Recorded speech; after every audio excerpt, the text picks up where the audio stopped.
Hi, welcome to the third panel of this symposium, Forests of Imagination.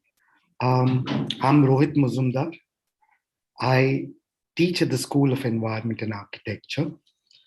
Let me briefly introduce this panel, following which I'll introduce the panelists, and then we'll kind of get on to the discussion. Am I audible to everybody? Because somebody asked me a question. Okay, so the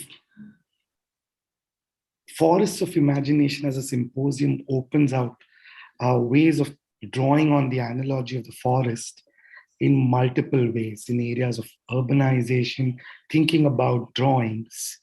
In this panel, these are the two panels that happen in the morning. In this panel, we open out thinking around the forest as infrastructures. Now, the forest conventionally has been seen as another to the city, but in this contemporary moment, the forest holds a special place in our imagination. The contemporary moment that I'm talking about has been articulated as a dire kind of change in weather, changing weather, turbulence of weather, the rising seas.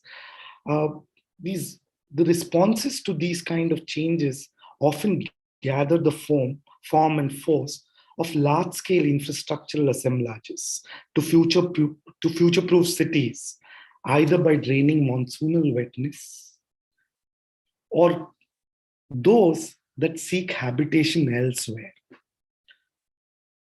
In contrast to ways of thinking about draining water from land to the sea, the forest in many discussions has been posed as an infrastructure that holds wetness. The former is predicated on making land dry, but usually ends up making cities more vulnerable to natural disasters, as we have been seeing in many places around the world over the last decade.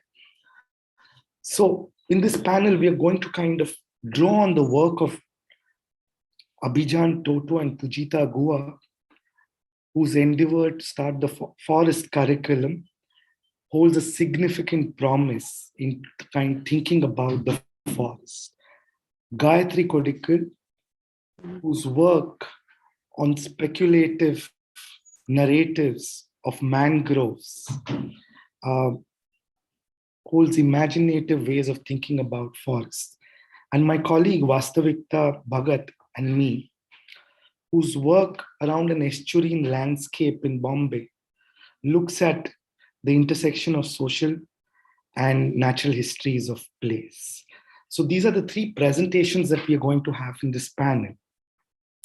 Let me briefly introduce to you Abhijan, Pujita, Gayatri, and Vastavikta. Abhijan, Toto, and Pujita Guha are co-founders of the Forest Curriculum, which is an itinerant and a nomadic platform for interdisciplinary research and mutual co-learning based in Southeast Asia and operating internationally. Founded and co-directed by curators Abhijan, Toto, and Pujita Guha, along with Rosalia Namsai Engchuan. Pardon me if my pronunciation is wrong. It works with artists, collectives, researchers, indigenous organizations and thinkers, musicians and activists to assemble a located critique of the Anthropocene via the nature cultures of Zomia, the forested belt that connects South and Southeast Asia. The Forest Curriculum organizes exhibitions, public programs, performances, video and multimedia projects, as well as an annual intensive in different locations around the region, which gathers practitioners from all over the world to engage in collective research and shared methodologies. The Forest in the School in Bangkok in 2019, the Forests in the City in the Forest 1 Manila 2020, and Forest 2 Online 2021. The platform collaborates with institutions and organizations internationally and their work has been supported by the Australian Council for the Arts, the Sharjah Art Foundation, Idea City, the New Museum Singapore, Nomina Nuda, Las Banos, and Games C, Bergamo, amongst others. The collective has also exhibited in non-human assemblages, Busan Sea Art Festival, South Korea, Nation Narration Narcosis at the National Gallery, Hamburger Bahnhof in 2021. Abhijan is an independent curator and researcher who has worked with the Dhaka Art Summit, Belles Artist Projects, Manila, and Council Paris. He is the recipient of the 2019 Lorenzo Bonaldi Prize at the Game C Bergamo. Pujita Guha is currently a PhD student and Chancellor's Fellow at the University of California, Santa Barbara, and publishes on South and Southeast Asian cultures and ecosophical thought. Welcome, Abhijan and Pujita. Hi, thank you so much, Rohit and Vastavikta, for bringing us along on board. We've had many presentations and artist talks and so on over the years, but we've actually never had the chance to interact with a lot of South Asian communities, artists and thinkers. So it's actually pretty new for us in terms of who we are interlocuting with, and we are very, very interested to hear back from everyone on what you guys think about our practice, ways to go ahead, and just the possibility of a future conversation here on. So I think I speak for both of us when we say this, and we are very, very super happy to be here and talking to everyone on board. I guess some of the... Pujita, can I just introduce all the other panelists and then you all can start? Oh yeah, sorry, yeah, go ahead. Yeah. Our third panelist today is Gayatri Kodikal, who is an artist, narrative designer, and game maker, also known as Game Devi, who has exhibited her work internationally. Welcome, Game Devi. Her work indulges in the specificities of speculative, multi-layered, entangled histories, shape-shifting as narrative trope, and the radical sexual female body politics that presupposes the confluence of femininity, motherhood, and materiality. She's working on a long-term project which imagines the mangrove game world, a viscous matter that is sometimes water and sometimes land, a site of refuge, resistance, and repair. Moving image, sound, game design, and oral storytelling performances that she calls game world readings lead her to play with traces, decay, hauntings, encounters with world-building processes while undoing the archive. She's currently based between Rotterdam and Goa and works as a speculative fiction coach at Mama Rotterdam and fellow at BAK Utrecht in the Fellowship for Situated Practice. Welcome again, Gayatri. My colleague Vastavikta Bhagat is an architect and artist whose work revolves around studying or asking questions about the post in post-mining landscapes, specifically in Goa. She has been a key member of a large project to put together works around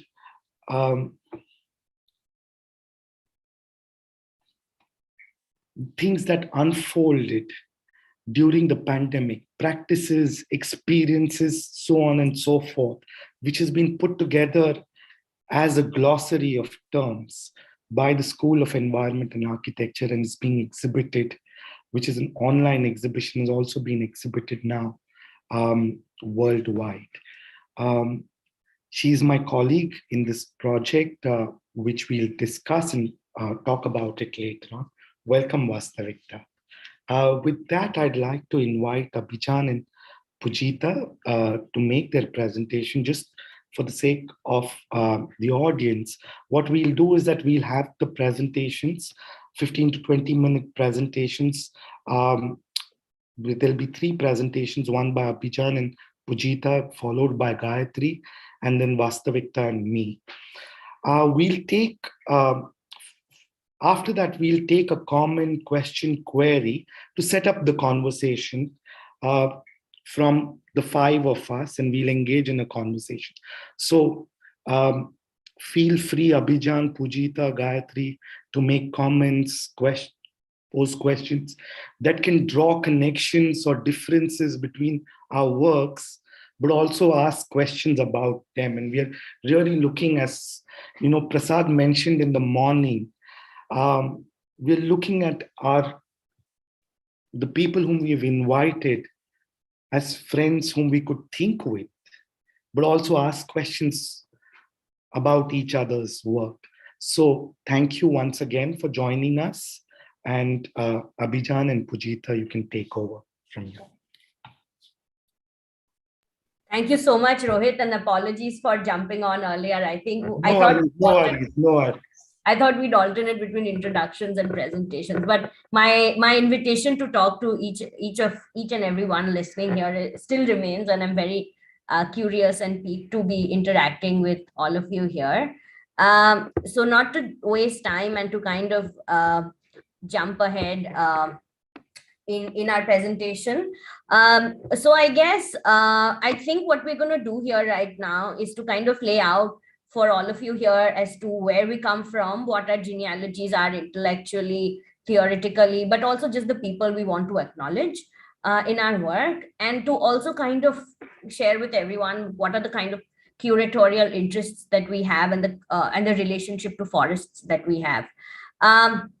We'll come back to this installation called How to Not Build a Nation at the end of our presentation, but I think it will kind of circle back just even as an artistic object into what we are dealing with and doing.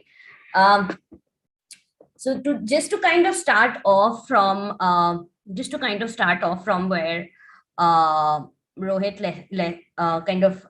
left us off with, I think one of the interesting things that kind of struck me pretty late into, I mean, just a few months ago, as we were getting into our practices, to think about the relationship we have with the forest. And whilst we have spoken a bit and written and thought with the concept of zomia, which we'll come to a little later on, and now our sort of difficult but necessary relationship with it, I think what we kind of find a lot of interest with, and a lot of sort of comfort or refuge in the vocabulary of alam. And I think for most South Asians, it is also pretty common as a verb that has traveled across contexts and cultures to think about forests as this sort of realm. Literally, alam is realm with which we think with. But for us, kind of in our work, since we span and talk with and collaborate with artists who move between South and Southeast Asia, I think alam as a word is pretty central to Malay cultures as well,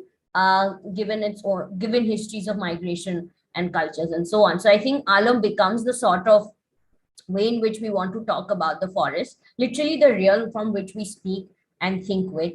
But obviously, as happens with cosmological thought or cosmological praxis, is it often gets abstracted out of historical contexts and biogeological contexts as well. So I guess for us, what we are really pivoted in our project around forest curriculum is to kind of think about the forest as a specific geopolitical entity, but also a specific biogeological entity as well, right? I mean, the forest is not just any landscape, it has its own specificities, but it's also, which can also be culturally shaped in dialogue with cultures and so on, but to also think about the forest as being caught up in specific histories of the nation states, indigenous politics, histories of extraction, colonialism, or even later in histories of South and Southeast Asia, to communism as well, right? So to kind of to think about forest as the sort of alam in which we are seated, which then obviously brings us for us to think about that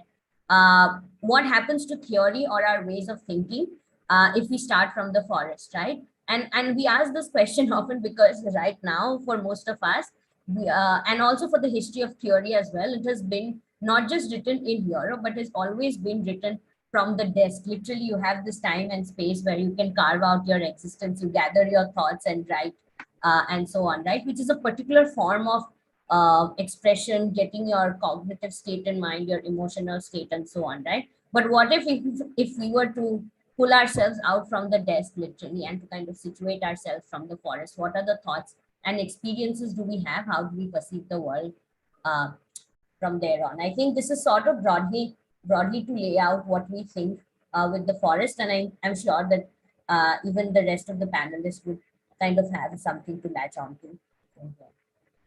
Toto, do you want to talk about this? Yeah, absolutely. Thanks, Pujita, for kind of beginning to sort of pull us into this world of thinking about the forest as an alam.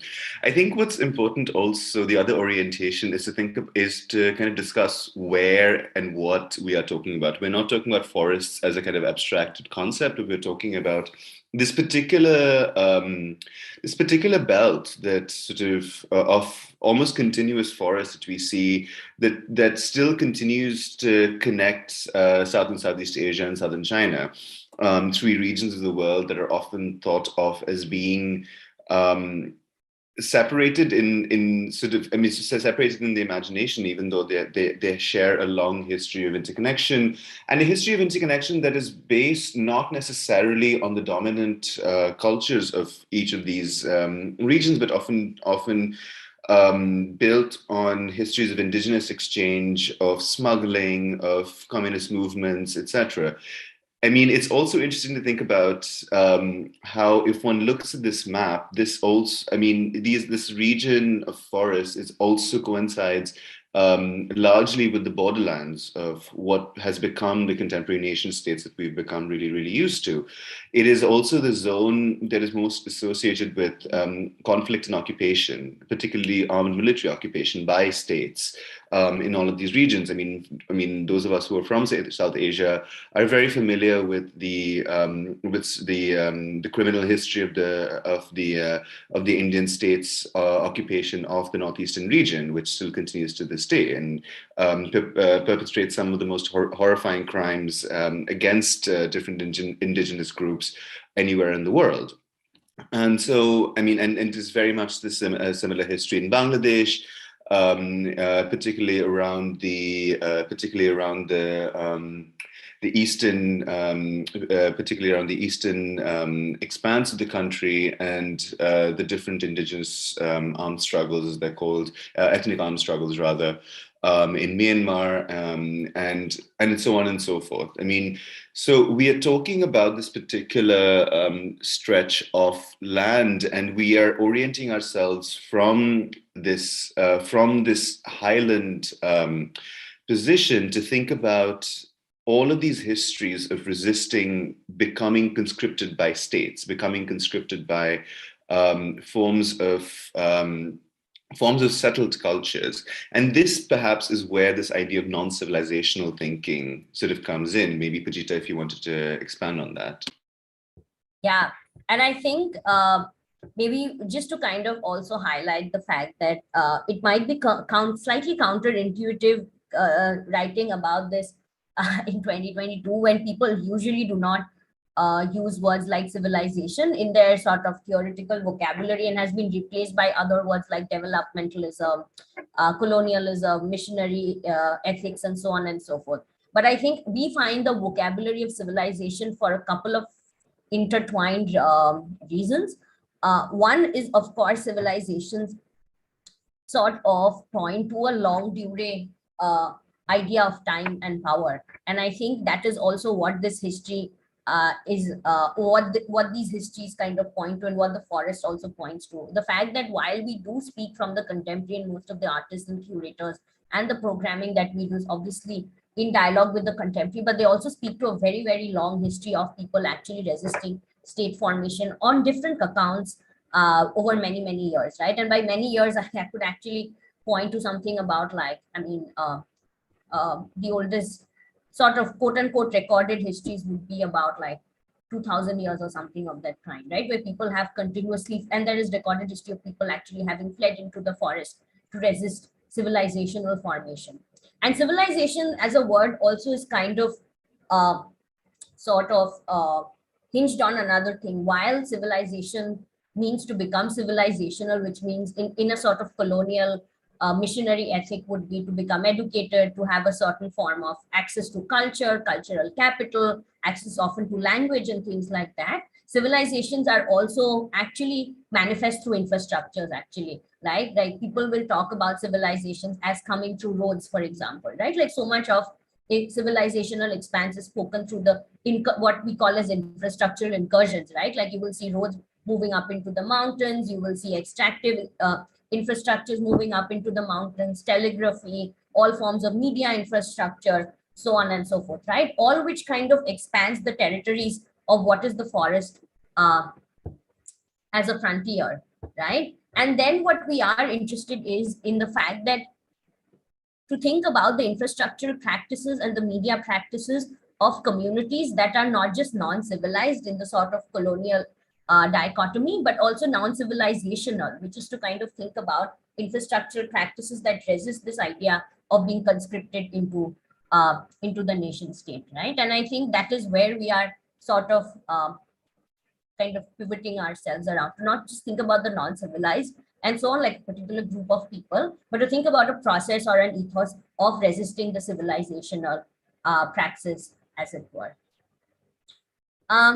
I think it also becomes imperative for us in a way, just to kind of highlight before I throw it back to Toto again, is to kind of think about what our relationship is with James C. Scott's work and formulation of Zomia. And I think a lot of his work has come under recent criticism for obviously in his sort of uh, entanglement and also his recollection as somebody who was very much invested and embedded in Cold War anthropology, which means that doing anthropology as a US anthropologist, you're very much embedded in the politics and networks of the CIA and so on. But it kind of, Scott's work and his own work kind of points to the very messy idea of the region, I mean, messy history of the region in a way, but also to kind of then allows us to think of that while we are interested to talk about the lives and histories of the people and the forests of the Asian highlands, we are also very much then acutely aware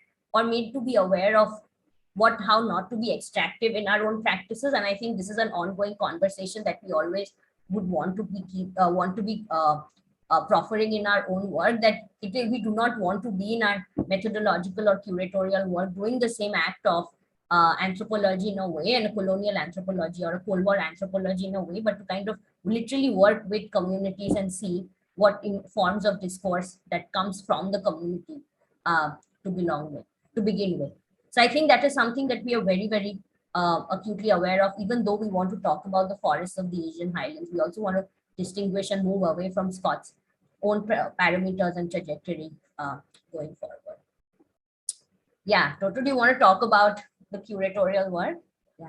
Absolutely. And I think this acknowledgement of Scott's, I mean, one can't even say complicity, sort of active collaboration with the CIA, etc., also sets up a very interesting background against which we can think about the intellectual history of the 20th century in that sense, and how certain discourses and certain things have actually been framed very much through a history of covert operations, of military operations, etc.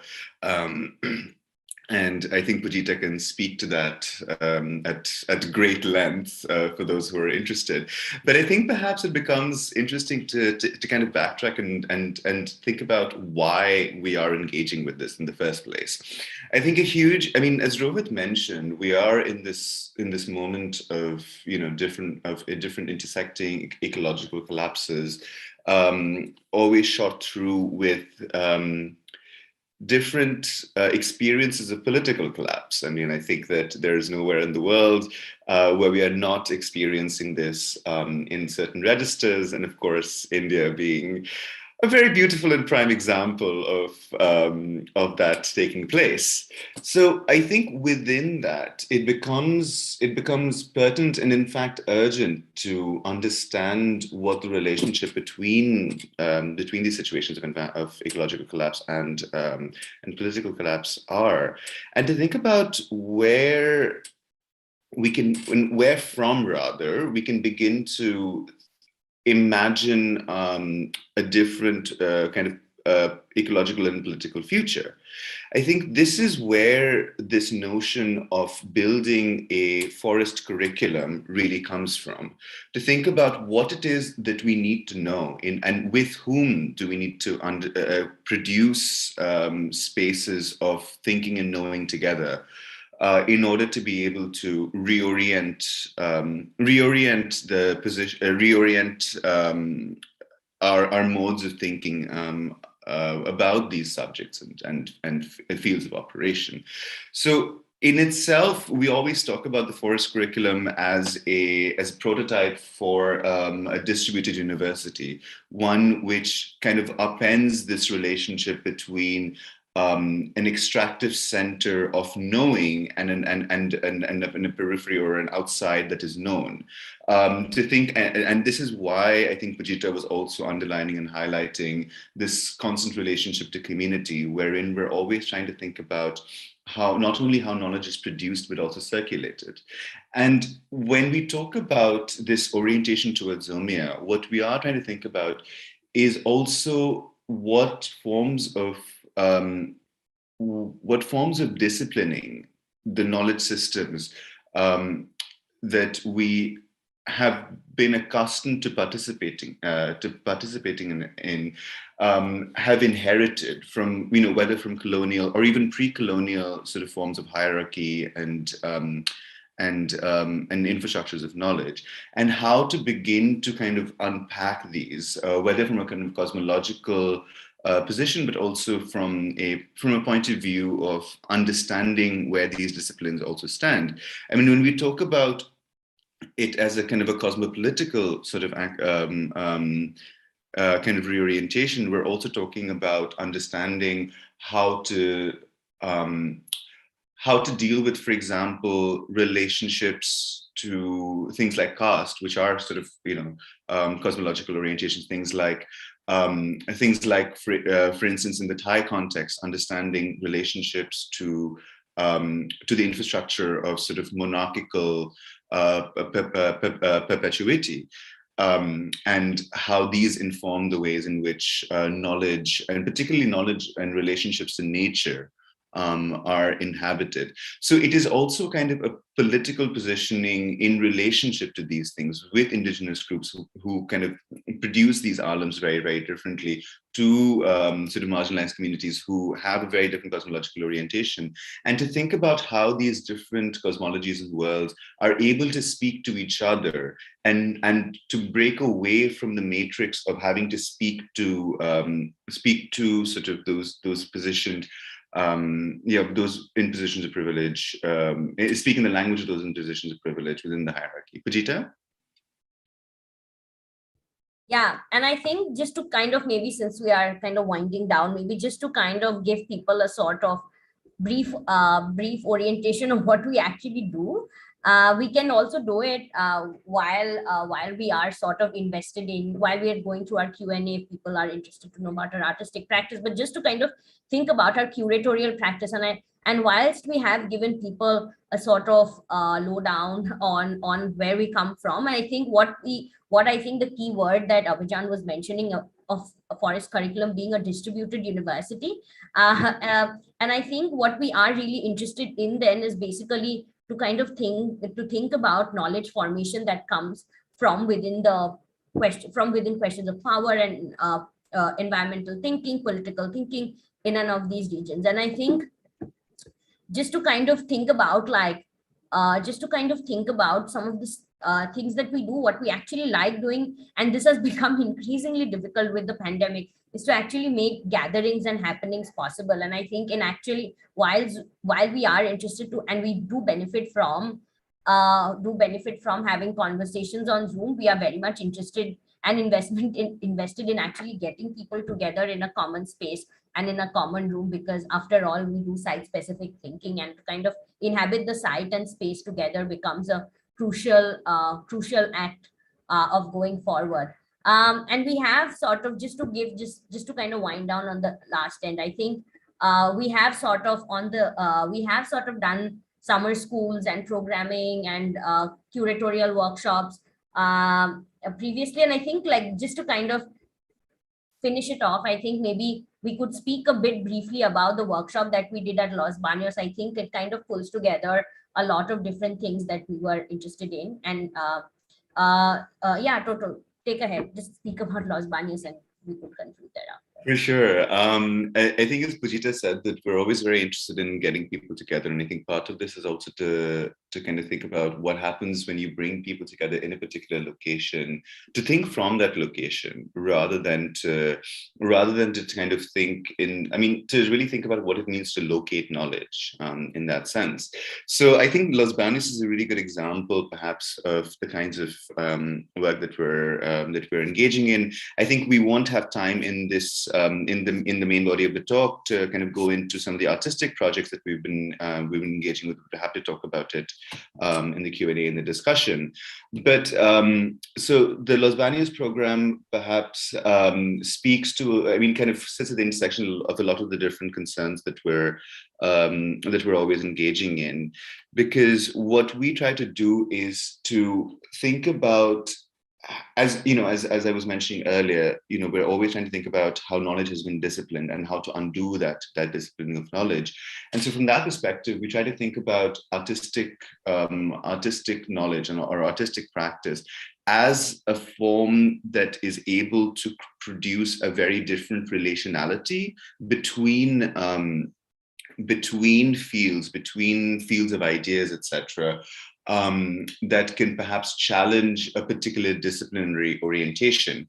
And what we mean by this is to say that it is equally important, for example, if one is working on, say, land rights in a particular part of the Philippines, to know how to talk to the police and to know what to do when one has drugs planted on them and one is, falsely arrested, as it is to understand what it is to collect tree samples, what it is to how to know a landscape, how to speak with the community. That all of these forms of knowledge are equally important, and none of them are and there is no sort of purity that one can extract from this, but rather think about how to navigate all of these things together and how different forms of navigation therefore speak to each other.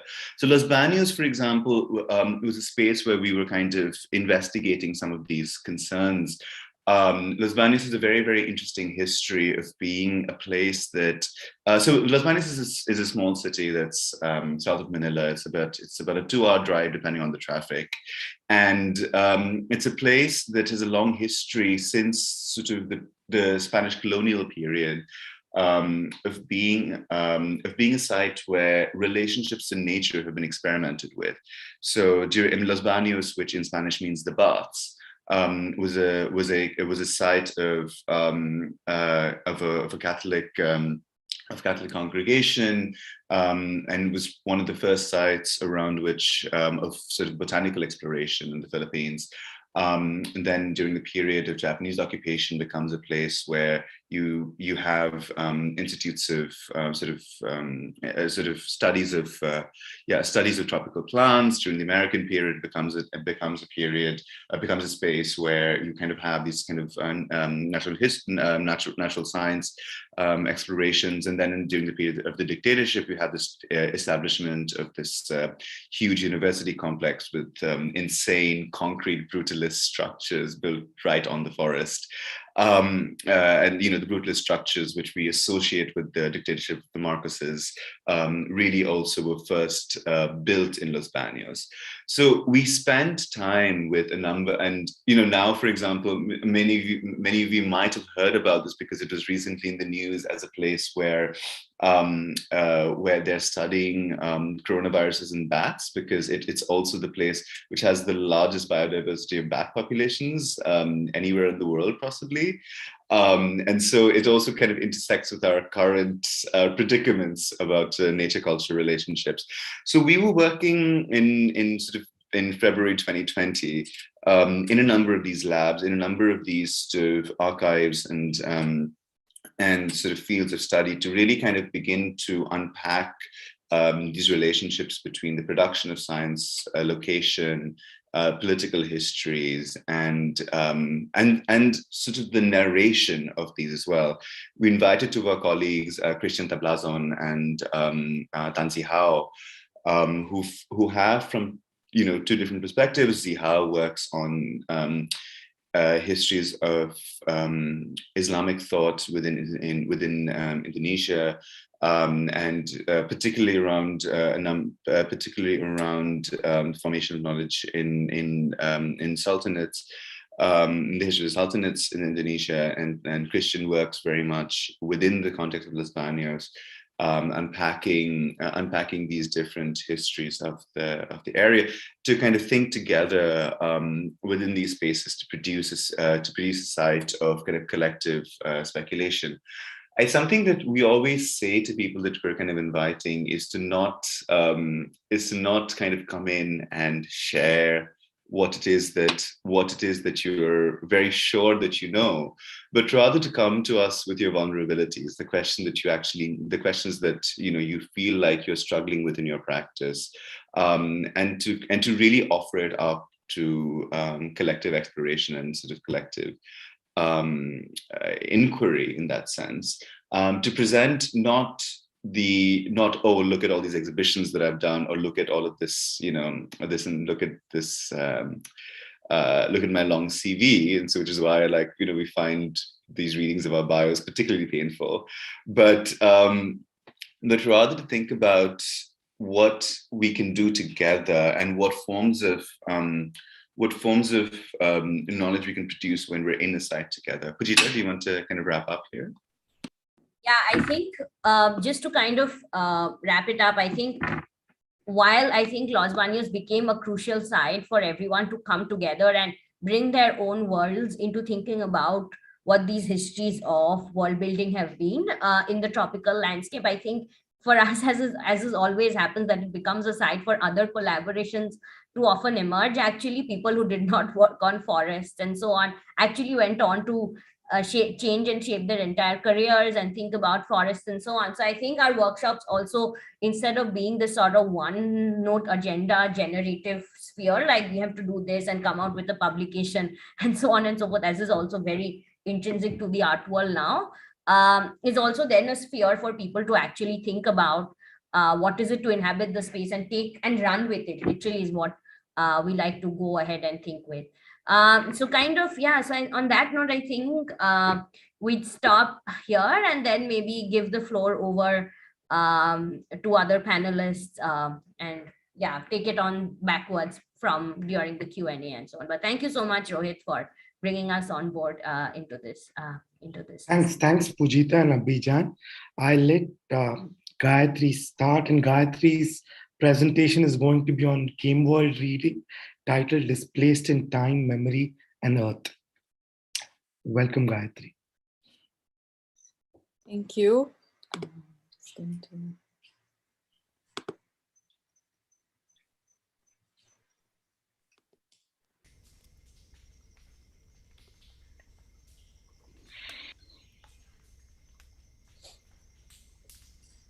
Yeah, I don't know if you can hear in the background, but we are listening to the mangroves at the nighttime, and it's a recording from within the Dr. Salim Ali Sanctuary on the Mandovi River, Goa.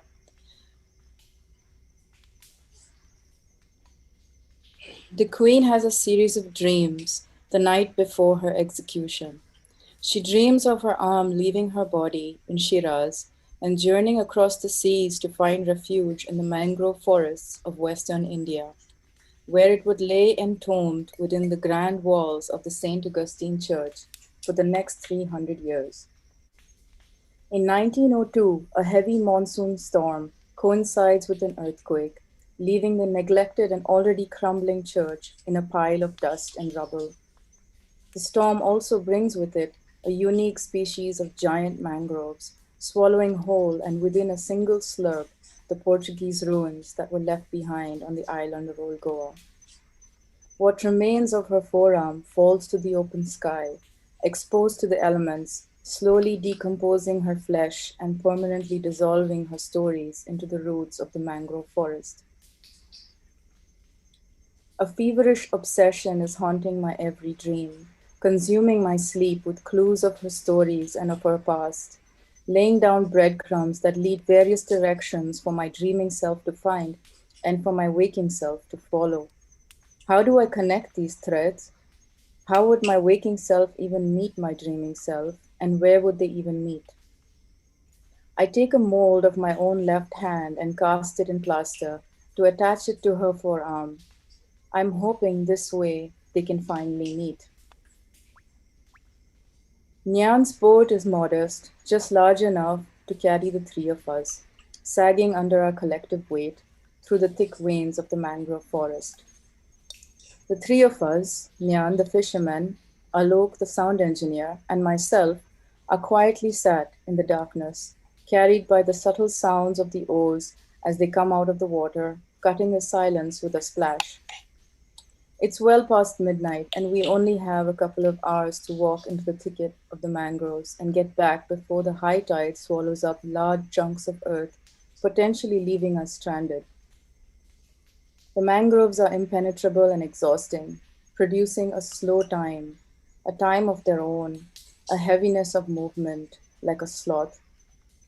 Different species arrive and leave depending on tide and time of day, a rhythmic cycle that expands and contracts, a continuous returning to. I scrape off the top of a locked gate that blocks public access to the excavation site of the ruined St. Augustine Church, where I would later meet the two archaeologists who would generously share their latest discovery with me. The remains of a 16th century Georgian queen named Ketevan, tortured to death in Shiraz, Persia, was carried out on a ship by a Portuguese monk and laid to rest inside the walls of this church. I would have many questions for them. How could they possibly have known to look for the decomposed remains of a hand here, of all places? How bizarre is that? I'm sifting online through the archaeology magazines published between 1989 and 1990 just to find a single passage about a Soviet delegation who'd come in search of these very remains. They closed the case after it was deemed a futile attempt.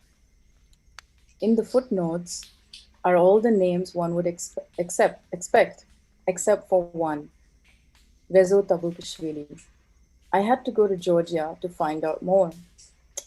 There, at the film archives, I would find reels of unedited footage of Rezo's investigations that span between India, Portugal, and Italy. He was a theater director and documentary filmmaker who passed away in 1990, just after his trip to India. Inside the mangrove netherworld, the roots permeated the ground like a carpet of hard needles, giving my steps a crunching sound. The moon is not yet full, but it's bright enough to pierce through the thicket. Nyan tells me that the place is also home to saltwater crocodiles, an endangered species that appears in many stories of old Goa, from the time wars were fought between King Adil Shah and the Portuguese. I reached the perfect spot to record the sound of a rare species of crustaceans that live in these mangroves. An orchestra of popping sounds echoes all around me, betraying their ubiquitous surroundings. In 2010, I traveled to a vineyard in Kaketi, above the southern mountains of Georgia, where I meet a group of polyphonic singers at a roast.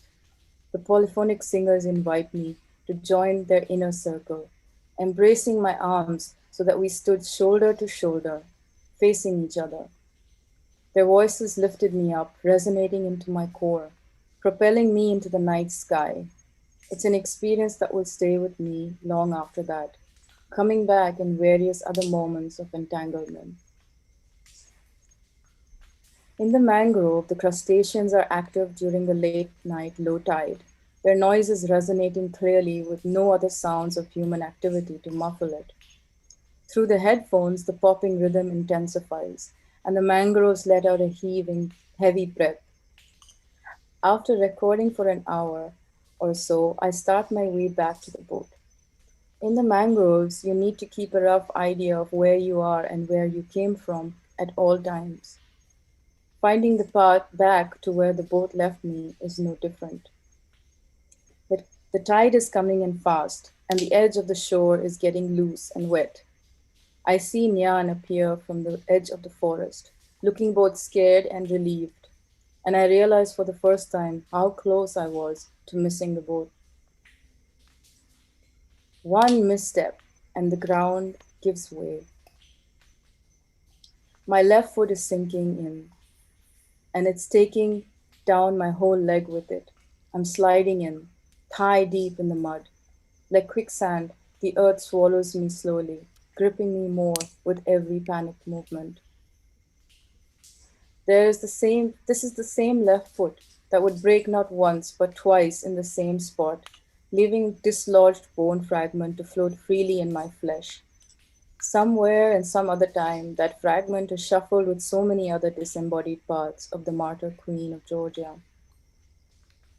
Nyan extends his oar and I grab onto it, pulling myself onto the boat with all my strength. He says that I got back just in time and that the tide would have surely swallowed up most of the ground, making it impossible for me to walk. As I pull myself out of the mud, I catch a glimpse of a broken bangle in the goopy shoreline. The mangrove forests are part of the island of Divar in the river of Mandovi. This is also the site of countless acts of resistance against the Portuguese occupation by the native Konkani-speaking peoples, which would have taken place during the same time the hand arrived in the then Portuguese city of Old Goa. The boats are tied to the submerged roots of the mangrove trees, hidden within the inner intestines of the mangrove forest. The younger inhabitants of the island of Divar leave their homes in the middle of the night, running through the rice fields barefooted, snaking their way to the boats. They time their escape perfectly with the coming of the high tide, making sure they're cut off from the mainland as soon as the water eats up the ground, secluding them from the village. There they would wait, afloat, hidden from view. The elders of the village would hide indoors, waiting for the Portuguese to arrive so they could form a circle of resistance and rebel against them. Word of the mass execution of natives from a nearby village inland had reached the homes of the small community of island inhabitants. The Portuguese were only a ferry ride away and were planning to attack the village that night. Unable to find the young couples and children of the island, the Portuguese searched the dark waters of the quiet mangroves unrelinquished. A young woman moves her hand slightly to adjust her drape. The sound of her bangles carries over the water, giving them away. The morning tide brings with it the charred remains of a boat and what's left of a woman's drape. The broken bangle soon gets swallowed by the coming tide, disappearing into the murky waters. We row back to the outer sections of the mangrove forest. There are other boats in the vicinity, nets cast in the water, gathering fish, shrimps, and crabs for the morning catch. A journey into the inner intestines of the mangrove forest and back out is not the same as traversing the open ocean, but is a similar place of crossing, a netherworld, a womb where the ground disappears from beneath your feet, a world that is sometimes land, sometimes water, and sometimes neither. I drive up the steep road, engulfed by large trees that form a kind of tunnel that sucks me in and spits me out at the top of the road, from where I can see the ruins of the bell tower jutting into the open sky. The ruins are pulling me in. I have to get inside. I just have to, but the gates are locked. The Queen's hand pulls me in, not letting go of my shoulder until I uncover the stories that lay hidden, unheard and untold, muffled by the Portuguese colonial narratives of imperial expansion. A fragment of a woman's body placed in a stone casket with the backdrop of patriarchal power play. Her captor, Shah Abbas I, was even rumored to have loved her, but then ended up executing her anyway, in the most gruesome of ways. And for what? Out of spite, out of frustration, or for the political show of macho-ness? Her martyrdom kept Georgia from being invaded by the Shah's army, an army composed of many Georgian soldiers who were drafted mainly to maintain diplomacy and keep peace. The Portuguese Augustinian monk who witnessed her torture collected her remains, fleeing the burning port of Bandar Abbas and plotting a conspiracy that was intended to convert Georgian peoples into Catholic Christians under the Pope of Vatican. A a Georgian historian said to me, "We rather die in a fair battle with a Persian or an Ottoman than be backstabbed by the Catholic Church." It took 15 years for the Archaeological Survey of India to restart the research at the St. Augustine Complex ruins. They were commissioned to make an architectural survey of the rubble to investigate the unique structures of the largest church on the island at that time, and to help recreate a 3D virtual reproduction. After uncovering the 20 feet of layers of mud and rubble that covered the floor, they stumbled upon a tombstone with the name of the only woman in the church etched on it. Women were never buried in the convent, so to find this name was odd. A document suggested that it was the name of a certain Queen Gativanda from Georgia. The discovery of the tombstone led to an incisive dig where they would find the bones of the queen's forearm. Now, here is some uncorroborated evidence that does not fit in with the archaeological expectations. The strata where they found the bones was different from the one where they found the stone casket, in which her remains were kept. How was that possible? Was it a result of the building collapsing, or was this another hand altogether? The only way forward was to perform a DNA analysis to determine the sex and genetic markers of the remains, and something which was never done before in India. This DNA analysis ran parallel to my own investigations into the Queen's hand. At that time, I was interested in how far the rhizomatic structure of stories would lead me to. I went back to listening to the mangroves, where I sit, from where I imagine. While scrubbing through Rezo's footage, I see him in front of a mural of Ketevan's martyrdom, one that exists somewhere in Lisbon. It takes me 3 more years to find a way to reach the Gulbenkian archives in Lisbon and to get a hold of Roberto Gulbenkian's research paper on the Augustinian monk's letter written in 1627. There I would see the mural again, at the Nossa Senhora da Graça in Lisbon, in a secret location. I negotiated with the caretaker of the church to let me into the forbidden room to see the mural with my own eyes. In return, I would tell him the real story of the woman martyr that no one in the church seems to know anything about. The murals in this room are all riddled with several bullet holes each. This room was kept secret throughout the whole occupation of the military that had taken over the church during the Carnation Revolution. It remained an undisputed space that resisted being annexed for a long time. Friendships helped the story be told. This is about a historical undoing. It is a rewilding of archival space.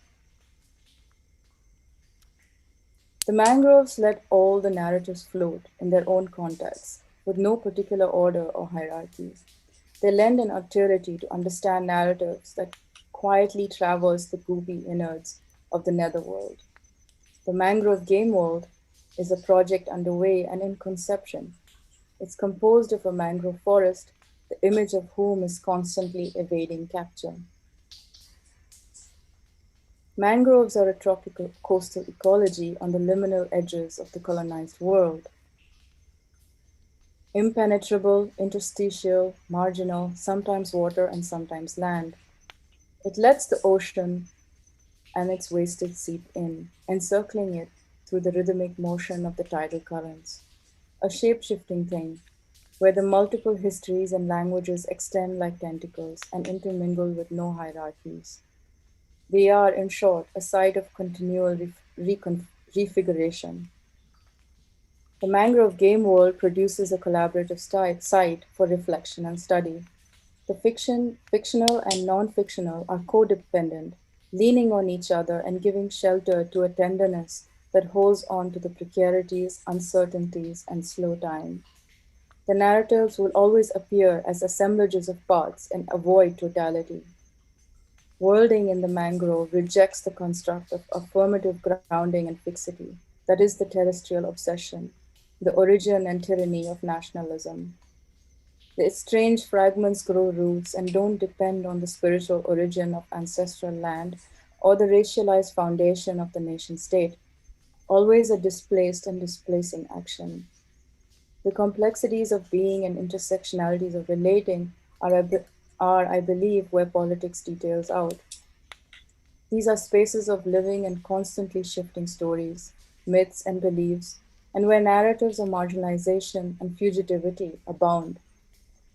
The mangrove game world recognizes the poetic power of the ecology surrounding us and allows us a way to think of things with the consciousness of generosity, a making and becoming together towards a milieu of coexistence.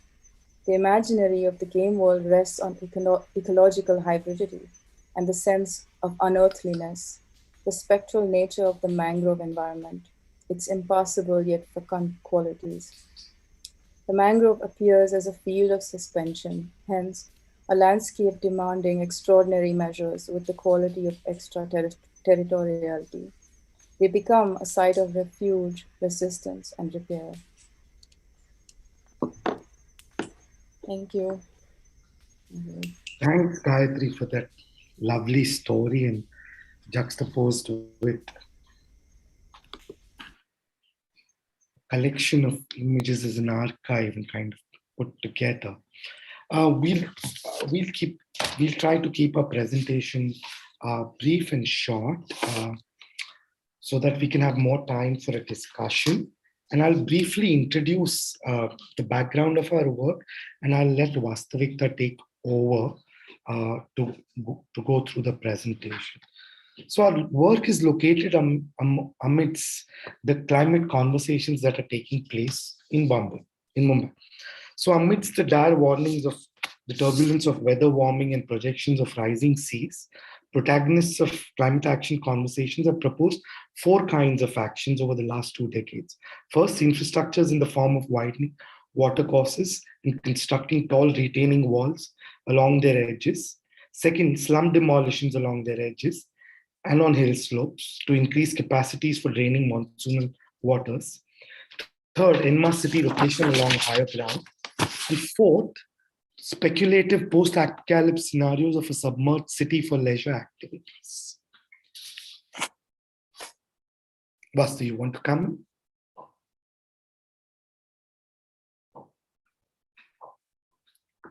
We can't hear you, Vastu. You're mute. Yeah, am I audible now? Yeah. Yeah. So in this din of voices, Mumbai's residents and leaders alike have been called upon to demand a climate action plan that is ambitious, imaginative, and just. Mumbai followed its entry into the C40 Climate Leadership League in 2021 and is currently producing a Mumbai Climate Action Plan. So we pose this question, which is how do majority households experience, respond, and innovate in the process of inhabiting a monsoonal estuary through its everyday wetness and its extreme events.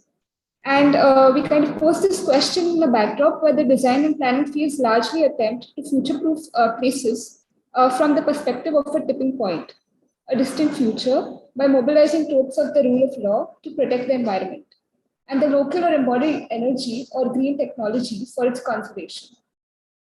Posing the environment thus as resource outside the human realm not only has significant implications for the claim of the majority, we've also come to see the environment as a visible and invisible infrastructure of dynamic, unsynchronized relationships, always forming and reforming between humans themselves and other species, and with things in their habitat.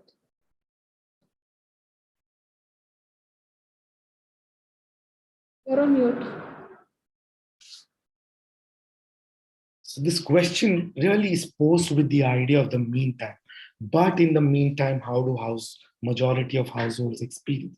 Because we really don't know, or really we've not really kind of understood how do households experience this in all the narratives in all the disaster narratives in Mumbai, particularly in the disaster report, fact-finding reports, you hear narratives of deluge, but you often find very little about how ordinary people in the city, a majority of the people in the city, experience everyday wetness and its extreme events together.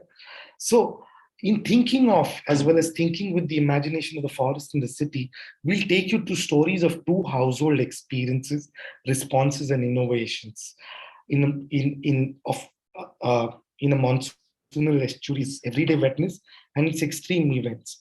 The stories are drawn from an ongoing study.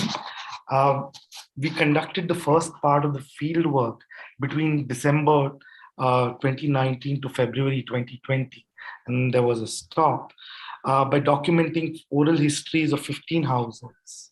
In listening deeply to these oral histories, we are interested in unpacking fragments of the intersection between the social and natural histories of place. We'll take you through the stories and then kind of frame our conclusions. Yeah. So, Vastu, you can take over through the stories. Okay. So on the eve of independence, Ambepada, now known as Ambavadi, was settled by members of a community from North India who reared cows and cattle sheds along the Daisar River. The river edge was used to clean and bathe cattle, grazing land amidst orchards and farms and abundant groundwater allowed for the proliferation of cattle sheds along the river edge. The milk produced in the cattle sheds used to be supplied to the city. Some of these cattle sheds started to make way for one-room tenements that were rented out to migrant labor in search of housing, as relayed to us by one of our field interlocutors. The labor working in the cattle sheds used to live on the mezzanine lofts above the cattle. They used the spaces along the river edge for socializing and resting between work. Subsequently, post-independence, the owners had sensed a financial opportunity in constructing and renting single-room tenements to low-income migrants in search of housing. A dense, incrementally transformed settlement emerged over the last 50 years, being organized as stalls along streets leading to the river. And around the 1970s, the people living in this rented-out chal were working in the service sector and belonged to the lower middle class. Everyday activities of cooking, washing, and socializing take place in the lane along the edges of the houses. Vegetable vendors draw their carts to the entrance of the lane, setting a small informal market during the morning and evenings. The public toilet was built during the mid-1990s for the residents of this lane. The stormwater drain connects the chawl's wastewater to the river. The sewage line was built during the mid-2000s, which connected to the municipal drain along the main road at the edge of the chawl. At the same time, Philomena, a fisherwoman, while selling fish to Pavar Vahini in the Charkop area, peeps into Vahini's house where her grandson's birthday is soon going to be organized. Philomena, getting worried about the hostility levels, questions how the dark, dingy house with no daylight at all will allow the guests to be seated comfortably, to which Pavar Vahini grunts, saying that it is still a better option to put the lights on than have the smell from the nala entering the houses. She expands to explain the raising of the height of the adjacent wall of the nala was a collective decision of the people from the settlement and not of the Mahada. Following a paralytic attack, a shopkeeper from Mumbai's eastern suburbs purchased one such tenement from the cattle shed owner and came to live here with his young son as he found social networks amongst his linguistic Gujarati-speaking community. He had retired from his utensil selling business due to the paralytic attack and sold his older house and shop to purchase a tenement while keeping money aside to live his life. A small kitchenette was retrofitted near the wall facing the street, where everyday routines of washing and socializing unfolded amongst other households.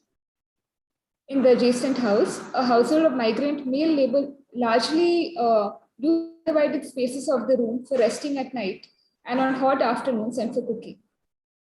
The lane was used by all the residents of the chawl as a house extension to carry out everyday chores such as washing clothes and cleaning of grains, idling and resting. In the same household in the mid-2000s, A household comprising a young married couple and their son from the same linguistic community rented the next door tenement from the erstwhile cattle shed owner, who had now become a small developer of many such halls. The woman worked at a beauty parlor while developing her own network of an independent clientele, while her husband worked as an Ola cab driver. A loft accessed by a ladder was retrofitted to the room to store belongings. A ceiling height of 13 to 15 feet used to construct the chawl allowed for the retrofitting of the loft in 2005. A partition wall was retrofitted towards the lane that distinguished the kitchen space by the late 1990s. By this time, the retired shopkeeper had retrofitted a mezzanine loft and tiled the internal walls of the house up to the lintel level. A small channel to drain the wastewater from washing clothes and utensils was also constructed with the local corporators' funds, which were invested in the paving of the street as well. So within a decade, the disabled shopkeeper had retrofitted a cum bath in his house, while the beautician's household had retrofitted a bath in their house. These retrofits were soon after the municipal sewage pipe connection was extended to the public toilet through the corporators' funds.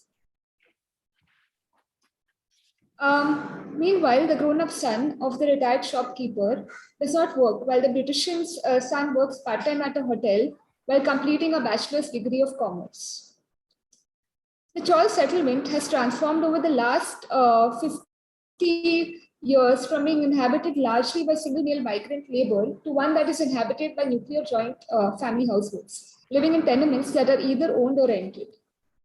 In some cases, households who purchase the house also rent the mezzanine loft to other households.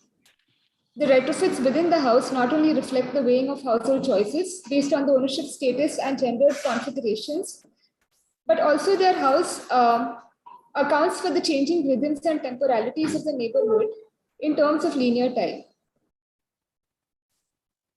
And with the walls permeable to soak wetness, monsoon's everyday dampness pervades the tenement much beyond into the winter. It leads to funguses, moss, mold, bedbugs, and termite attacks during the monsoon, along with the stench of dampness, a cycle which repeats year after year. The walls remain damp through the whole year up to a level of 2 feet. Dampness leads to allergies and respiratory diseases. Each household ends up spending approximately 5,000 to 8,000 rupees for cleaning the residues that cause illness, painting walls and repairing and mending things that might have become brittle due to the monsoon's everyday wetness. And every monsoon for at least 3 months, a watch is kept on the level of the river to protect the families from the flood. The stormwater drain connected to the river is monitored. And as soon as water starts filling in, the residents start shifting their belongings to the madhyas in the house, lock the house, and shift to the refuge areas like the school and the toilets. One of the resident narrates, "ये पूरा room कितना है? 7 feet 3 time भरा था, पूरा ऊपर तलक, पंखा वंखा सब बंद था। हम लोग बाहर चले गए थे। मैं मेरे भाई के घर में जो SRA मकान है उधर चला गया था। ये इधर बाजू में ना हमारा समाज का शादी का हॉल है, तो उधर सबको रहने के लिए देता है। खाना पीना उधर बनाते हैं, सबको खिलाते हैं समाज की तरफ से." The shopkeeper remembers instances of flooding in the settlement in 1998, 2005, 2008, and 2017.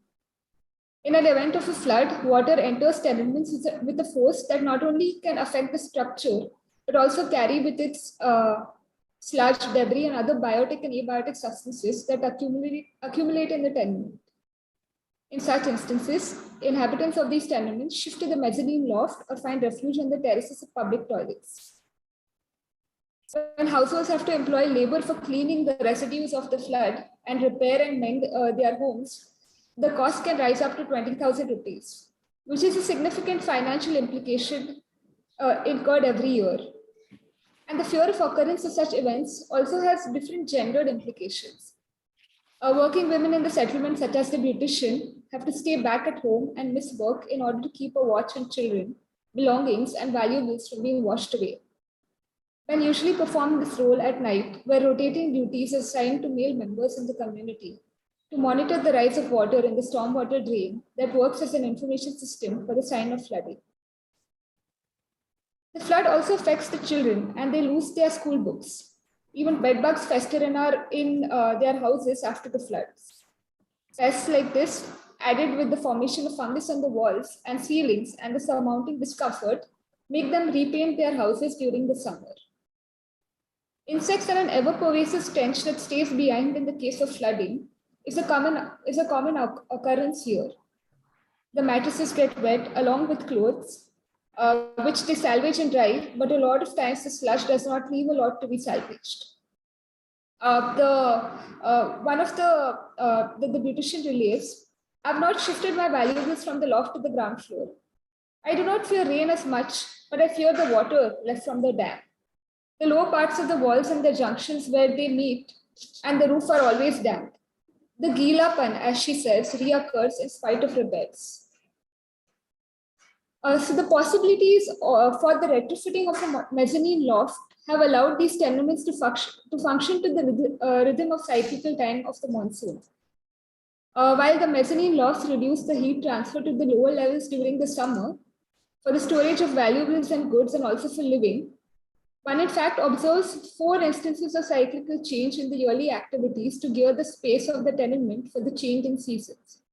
A possibility afforded much more by this type as against the others we've encountered during our study, which are usually the bungalows and the apartments and the cooperative housing societies. Another instance relates, I sit on a busy market street, waking up with the chirping of birds.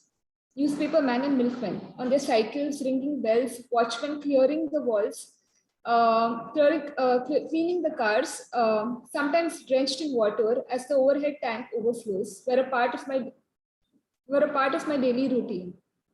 As the day starts, the vendors set up stalls on the footpath. They use the compound wall as a backdrop. This is how every day goes by.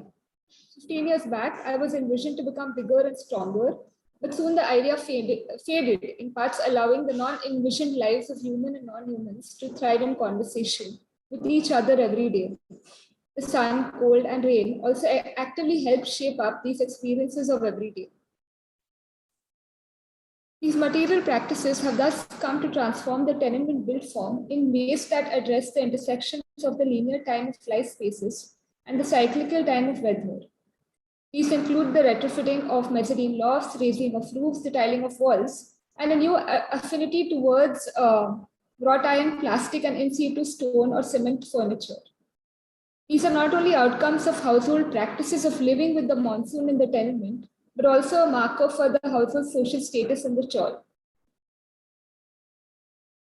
So to come back to a question in the meantime, how do majority households experience, respond, and innovate in the process of inhabiting a monsoonial estuary's everyday wetness and its extreme events? Households' experiences of inhabiting a monsoonal estuary's everyday wetness and its extreme events have shaped by the ways in which fluid practices of settling terrain, changing rhythms and temporalities of life spaces, materiality of everyday aqueous flows, and the extreme events and the material to mitigate and adapt built form weave into one another. Here, the wetness of built form is the capacity or porosity to soak or not soak the flux of settling life spaces and aqueous flows. And the material practices. The spatial transformations of built form could be read to formal operations such as layering, folding, shedding, fission, and fusion, which we've come to term in borrowing from geological and biological metaphors as exfoliation. In thus thinking of, as well as thinking with the imagination of the forest in the city, we propose an architecture of exfoliation as a heuristic device to not only inquire into the myriad ways in which wetness weaves in the surfacing of human and non-human life, but also to engage with democratizing climate mitigation and adaptation action, especially in coastal cities of the global south.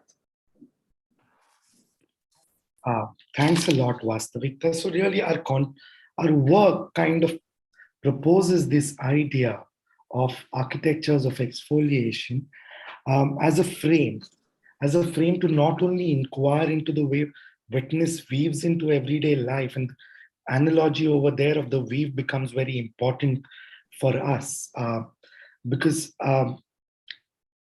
it's within that weave that the idea of how to kind of inhabit build form and how does build form foliate and exfoliate kind of emerges. For architects, this becomes very useful because it starts providing a language to start thinking about engaging with landscape rather than kind of, the usual ways of just kind of regulating so-called nature by drawing boundaries or through narratives or kind of explorations only into um, green technology, the use of local materials, so on and so forth. That if one looks at the wetness in the weave of life, there's a different kind of language that emerges. And that language could be very useful. So I want to stop over here and I want to open up the discussion. We'll have a very short comment from each of the panelists. And I'll request the audiences, if they have any kinds of questions or comments, to please type them in and we'll kind of take them from there. So does any one of you want to go first? Abhijan, Pujita, Gayatri, Vastavikta, or kind of any kind of comment? I have a comment. I mean, if it's taking time, one of the things that comes across as something that seems to be shared across all the presentations, and Pujita mentioned this as she spoke, that there are many different ways of knowing the forest, that there can be no purity in knowing the forest. And one sees that in Gayatri's work as she presents oral as well as visual narratives that drawn together from very diverse sources. One of the questions that I have, I mean, in terms of thinking about our work collectively, is, and this comes from our own experience, because, when we think in terms of architect, in the design and the planning disciplines, usually speculations of the future are kind of spoken of in terms of distant futures, and we kind of we locate ourselves in the meantime. And we want to look at how the everyday kind of emerges in the meantime, how changes can, how inhabitation, thinking about inhabitation can emerge from there. My question is, how do we kind of, think of the role of speculation in all our works from here? I mean, it's something to kind of think through. What is the role that speculation plays in all our works? And that's my question.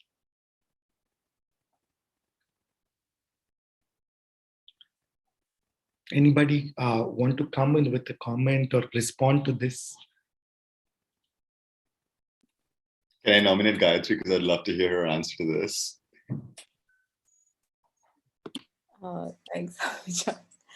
I mean, I don't really think of speculation as something that I add on to as a tool. It just kind of helps me naturally as a narrative storyteller as well, and also being conscious of how we are speculating as well, because usually there's this sense of futurity, or there's this sense of time that we already have, and that's actually pretty oppressive to narratives that can come out from other ways of speculating.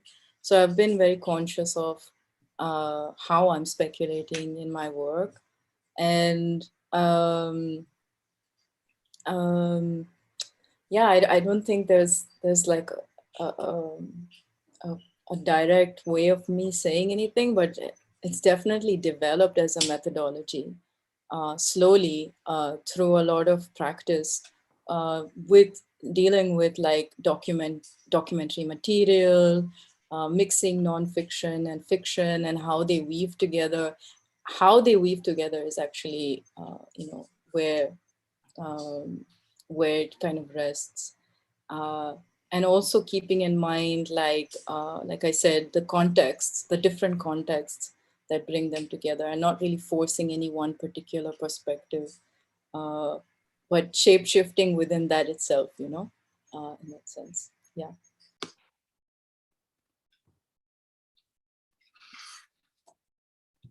Maybe I can jump in here, unless Vastavika, you wanted to. No, because I was just thinking about, Gayatri, your response, and I think that this question of speculation as something that's oriented both towards a kind of a futurity, but it's also kind of trying to retrospectively like work through certain gaps and certain sort of aporias in that sense as well, within particular archives, within particular narratives, etc. And I was thinking about, from that perspective, like what it is that we're trying to speculate towards, and also from where we are trying to speculate. I think these are some of the sort of like crucial questions. I think, this question of the speculative in our practice is deeply tied to what we were discussing as sort of this question of the organization of knowledge, the undisciplining of knowledge as well.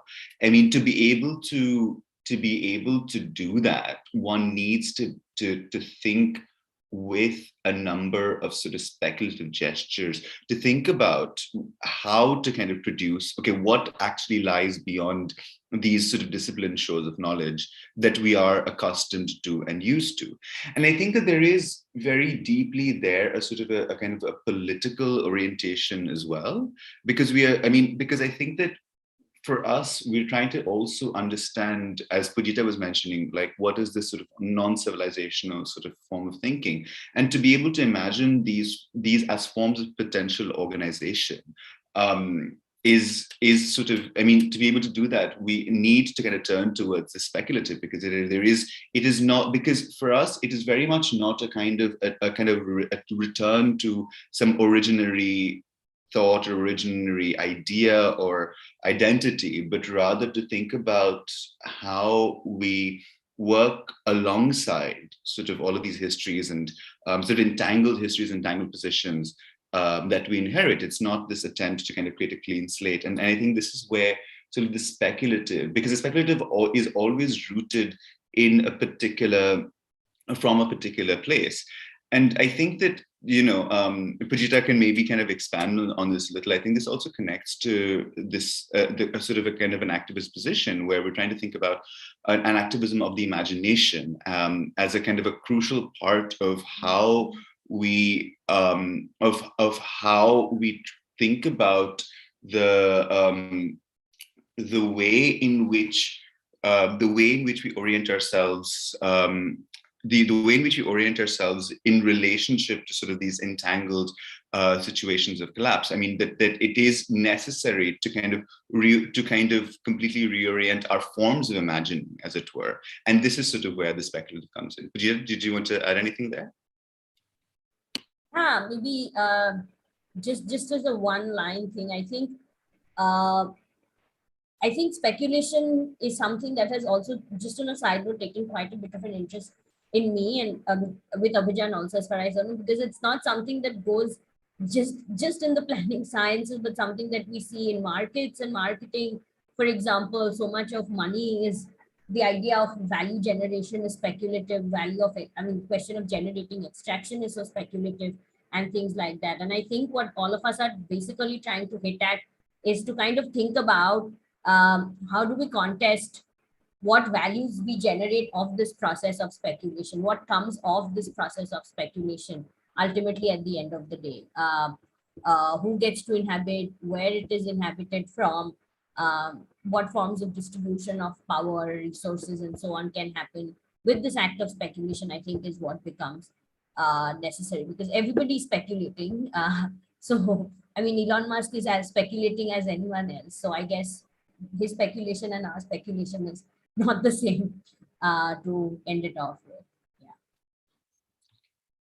Vastu, you want to come in? Sorry, we can't hear you. I'm saying go ahead. Okay. So I think I'll kind of let the audience ask the questions, and if there are no questions, then I'll go further. So if there are any questions from the audience, we like to take them first, and then possibly go further.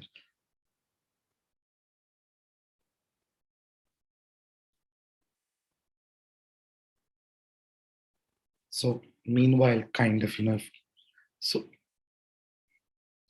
are there any questions? I can't see anybody. Okay, my second kind of then this thing that question, or rather kind of observation, is that one of the things that kind of emerges as kind of a thing that cuts across all the three kind of presentations is, again, that we kind of locate our learnings, and since we've been involved, we're located in the academia, both Vastu and me. But one of the important things is to kind of get outside and walking, talking, listening become the methods of knowing. And in the forest curriculum, as a work, the co-constitution of knowledge kind of emerges as a method kind of which locates pedagogy, or kind of the production of knowledge outside, not within the university, the liberal university space, but locates it in different contexts.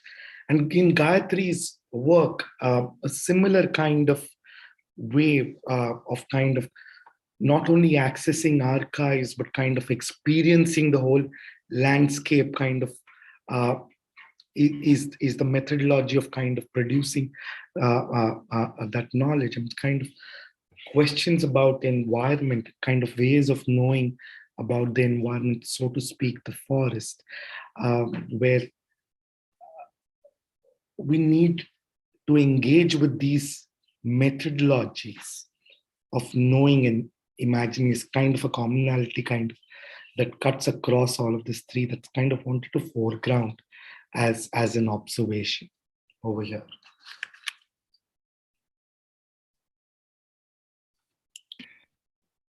I think maybe Pujita would like to hazard an answer to this. I mean, yeah, I think we have invested all of our energies, both of our energies, into thinking about basically what happens if you shift the perimeters of knowledge production, and you were saying locating knowledge in, and in our case locating knowledge in and from the forest, which means to say whose knowledge is then getting spoken in and brought into the conversation, questions of walking, talking, listening, as you were mentioning, but also other things like smelling, other things like bending, crouching, hiking, checking, and so on, and all other forms of bodily inhabitations that also get folded in. And I think the other thing that sort of brings into a lot of our practice or our interest is just to kind of revert back to this question of speculation. I think that speculation also becomes a method to also talk about, I mean, considering the fact that the communities or the histories that we often engage with have been left out of the question of history in a way, or left out of the question of archives. So every methodology becomes speculative, right? Like in the sense, like in a traditional form of disciplining, most forms of artistic work, whether they are more traditional artistic work like documenting oral histories or writing speculative histories about murder and death in the forest, right? Like something as small as that, or something as crucial as that, which has shaped so much history of dictatorship in Southeast Asia, for example, are these days, for example, speculatively recounted by a lot of filmmaker artists and things like that. So the forest becomes a space actually for speculation, because in a way there is no act of writing history that has happened from the forest in that scale, right? So and from the voices of people who have not been accounted into the writing of history in certain ways. So I think speculation is, the forest is often speculative, not just because it is outside of civilization and so on, but it is also the place in which speculation becomes a necessity, because those histories have never been written and taken into account. So every form of expression is speculative by nature. So I think that that's in a way in which location and speculation also sort of come together in the way in which we also do and produce our works and programming and so on. Yeah, thank you so much. Thank you. There is one question from the audience, and it's not been typed here because it's from the YouTube. And the question is, I think, Abhijan and Pujita, you might want to take this question because the question is co-constitution symmetrical? It's posed by Shreyank. Shreyank, is it possible for you to log in or kind of get onto somebody's computer? Shreyank is a colleague of ours. So if you can get onto somebody's laptop and ask a question from there, that'll be great. Hi. Sorry. Thank you everyone for really intriguing presentations and ideas, a whole range of ideas and set of practices to kind of think for some time to come now. I was thinking primarily on this idea of co-constitution, which is interestingly mobilized also when we think of contemporary anthropology, social studies, and things like that. If you think through the idea of perspectivism, depending on where you're standing, you speak different things and so on and so forth. And the idea of co-constitution gets mobilized very often in this discourse. And I was wondering if co-constitution is symmetrical in the sense that, or is there, is it, is there, let's say, I don't want to pose it as a power difference, but let's say the difference of perspectives in a way hindering or differentiating this notion of co-constitution in a different manner. So there's, is it so symmetrical as it kind of often gets portrayed? So that's my broad question. Thanks.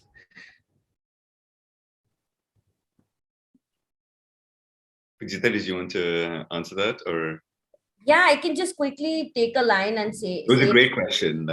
Thank you so much, Young, for asking this. And I think we've also kind of wrestled a lot with this, especially to think about vocabularies that emerge in the last 10 or 15 years of anthropology or social sciences and so on. And I think things like multi-species ethnography and so on, there's a whole vocabulary that has emerged in its wake. And I think what you're trying to, I'll just quickly say a couple of things. And I think one thing that I just wanted to highlight is you mentioned questions of perspectivism and the kind of the forest changes where and how you're looking at it from. And I think one of the sort of crucial takeaways, and I think if one takeaway of it is to sort of liberalize it and make it sort of a wishy-washy tale about equality and thinking about democracy of thought and things like that. The one really crucial example that anthropologist Viveros de Castro kind of talks about, that the forest is a place of predation, honestly, like predatory relationships make for the life world of the forest. And I think that sort of doesn't get highlighted in as much in sort of how it is extracted, extrapolated, commented upon and so on. But both of us are very attuned to this. And I think a lot of the conversations or the work that we do actually hinges about this question of predation. And it's not just question of hunting. The state predating you is also a question of predation. So I mean, I think that perspectivism necessarily doesn't disavow itself from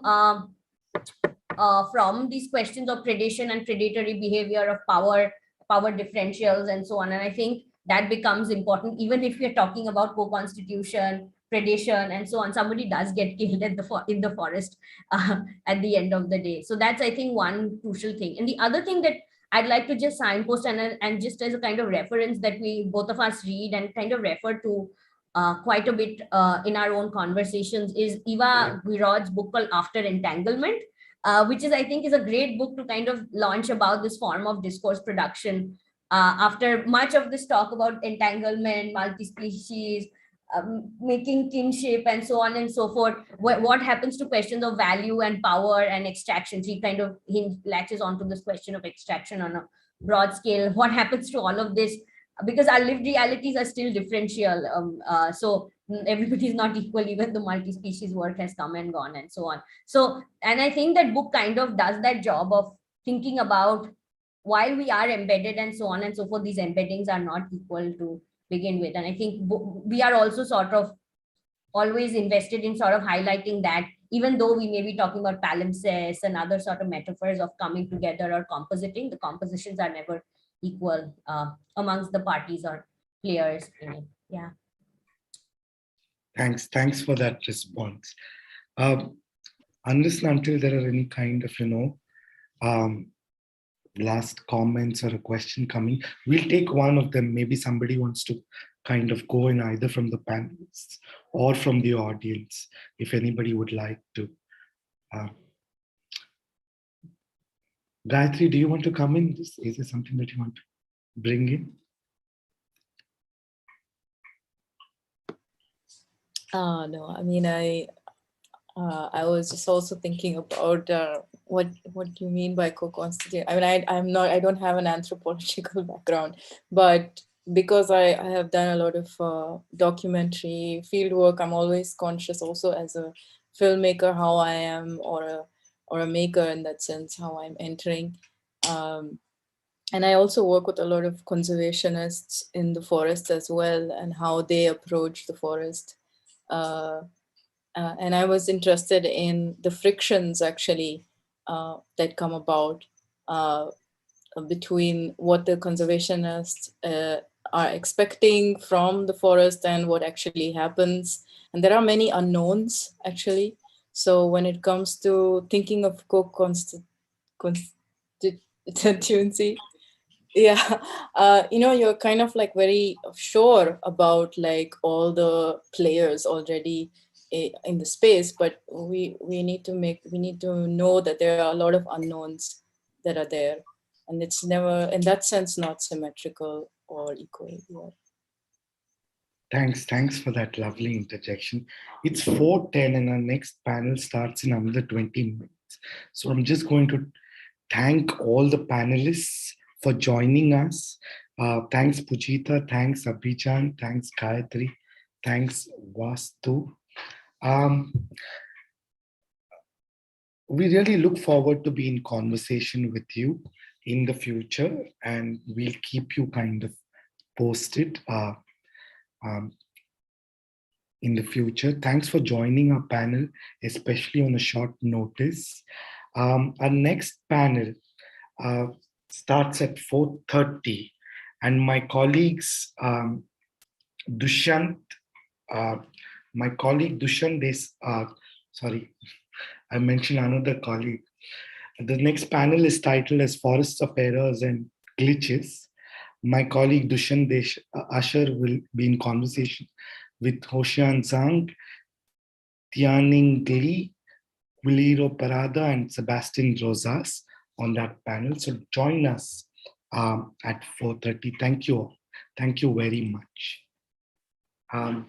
Bye-bye. With that, we'll close the panel. Thank you so much for having us. Thank you so much once again. It was lovely. Thank Bye. you so much. Yeah.